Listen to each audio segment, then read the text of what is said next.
جی تو ہم نے کہانی پڑھنی شروع کی ہوئی تھی بابو کو باغ والا، محمد فاروق دانش نے جو لکھی ہے۔ اس کے 2 پارٹس ہم پڑھ چکے ہیں، ابھی ہم اس کا تیسرا پارٹ سٹارٹ کریں گے کیونکہ کہانی زیادہ لمبی ہے تو اس کی وجہ سے ویڈیو کافی لمبی ہو جاتی ہے اور اپلوڈ کرنے میں بھی تھوڑا مسئلہ ہوتا ہے، جس کی وجہ سے میں پارٹس میں کہانی اپلوڈ کر رہی ہوں۔ تو ہم آہستہ آہستہ پڑھ لیں گے لیکن اچھی طرح سے کہانی کو پڑھیں گے، بہت ہی انٹرسٹنگ کہانی ہے۔ ہم باقی کی کہانی شروع کرتے ہیں۔ جی اب ہم آگے سے کہانی کو کنٹینیو کرتے ہیں، یہاں تک ہم نے پڑھ لی تھی۔ جب معاملہ اس کے برداشت سے باہر ہو گیا تو اس نے اپنی دکانداری جمانے کے لیے بابو کو وہاں سے تنگ کر کے ہٹانے کے بارے میں سوچا، بلکہ پہلے اس نے بلدیہ والوں کو اکسا کر اس کا کیبن وہاں سے ہٹوانا چاہا، لیکن وہ سڑک کے کنارے پر لگا ہوا تھا اور صرف ایک بابو ہی کا ایسا پھر کئی لوگ اسی انداز کے کیبن چلا رہے تھے۔ بلدیہ والوں کے پاس کوئی جواز نہ تھا، وہ صرف بابو کا کیبن اکھاڑ کر لے جاتے جب یہ تو نہ چل سکا۔ اچھا تو یہاں تک ہم نے پڑھی تھی، تو اب ہم آگے سے کنٹینیو کرتے ہیں۔ بابو کے لیے وہاں سے ہٹنا زندگی اور موت کا سوال تھا۔ وہ 2 دن اسکول میں ارسلان بالکل خاموش اور گم سم رہا۔ اس کی اس خاموشی کو کوئی اور نوٹ کرتا یا نہ کرتا، اس کے مخلص دوست احسن نے ضرور محسوس کر لیا۔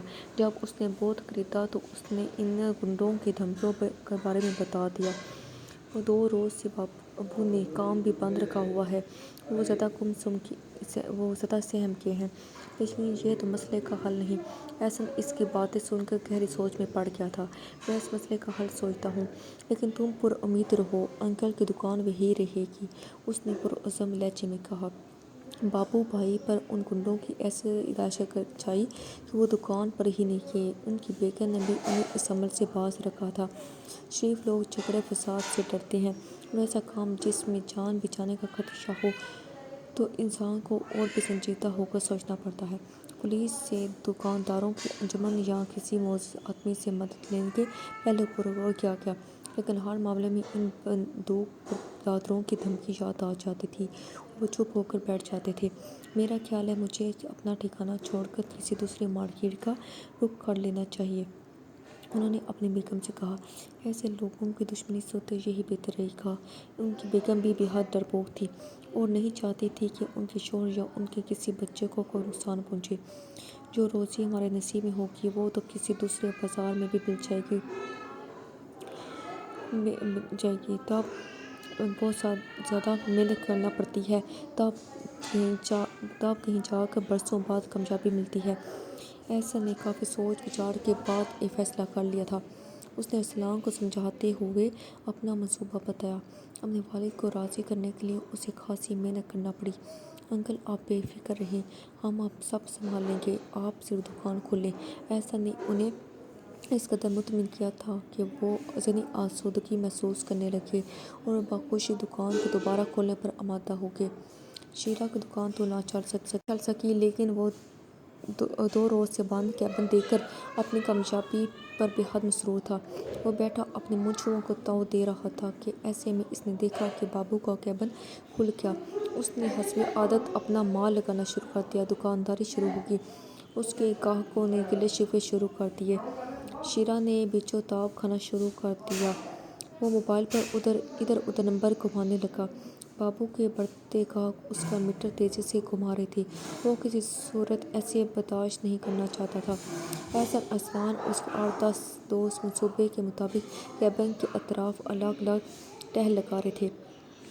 ان کا منہ توڑ جواب دینے کا لڑکوں کا انتخاب کیا تھا اور ان سب کا عقیدہ تھا کہ زندگی اور موت تو صرف خدا کے ہاتھ میں ہے اور یہ کہ گدڑ کی طرح جینے سے بہتر شیر کی زندگی گزارنا ہے۔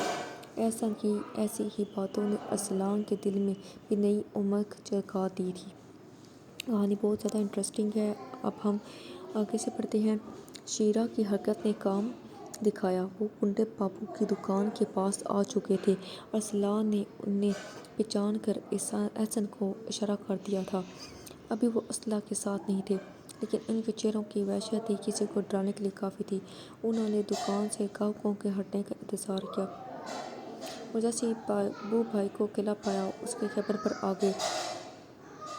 لگتا ہے گولی کھا کر ہی تمہاری عقل کام کرے گی، ایک نے ایک دھمکی دی۔ کیوں تم زیادہ تر کی گولیاں بیچتے ہو کیا؟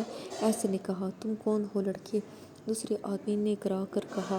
میں چیمپئن ہوں، چیمپئن، وہ اٹھلاتا ہوا بولا، اور وہ بھی کراٹے کا۔ اسی بات چیت کے دوران ان کے تمام ساتھی آہستہ آہستہ وہاں جمع ہونے لگے اور انہوں نے ان دونوں کو گھیرے میں لے لیا۔ لوٹنے آئے ہو لوٹنے، ایسن نے زور سے بلانا شروع کیا۔ انہوں نے ان دونوں کو گھیرے میں لے لیا۔ لوٹنے آئے ہو لوٹنے، ایسن زور سے بولنا شروع کیا اور اس کے دوست نے ان کو گردے مزید تنگ کر رہے تھے۔ ٹن نہیں، ایک دم سے وہ شیرے